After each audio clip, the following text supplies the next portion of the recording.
14 years ago, a train carrying 3 tankers filled with chlorine crashed into a parked train in Graniteville. The toxic gas escaped and hovered in the air, killing 9 people and injuring hundreds.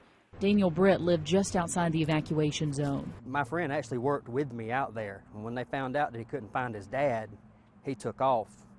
And come to find out later that afternoon that he had lost his dad.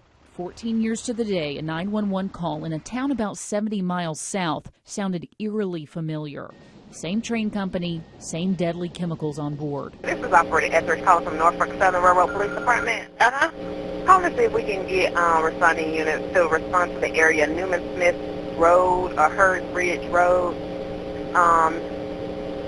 Okay. Are there any injuries there?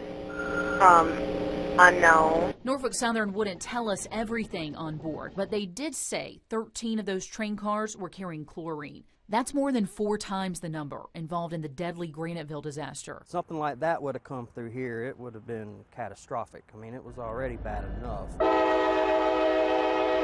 So what is coming through the CSRA every day? Trains are required to put hazmat placards on train cars designating dangerous loads. Since the Graniteville disaster, they also have to carry those loads in the back of the train.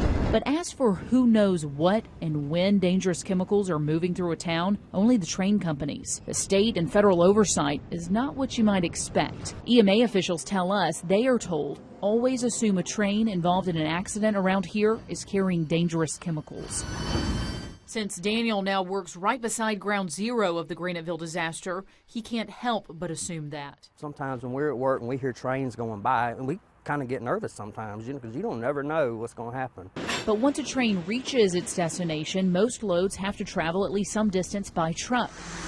So we filed an open records request for a Columbia County traffic study tracking what sort of hazardous material moves down I-20 in a 24-hour period. It's 102 pages long. Don't worry, we won't read it all to you, but let's just say keep both eyes on the road and try not to hit the trucks with ammonia, chlorine, hydrochloric acid, radioactive nuclear fuel rods, or any of these other deadly disasters waiting to happen. The study found more than 6 million pounds of hazardous cargo on I-20, and that's just in a day's time. It's the kind of thing we never really think about until it's too late.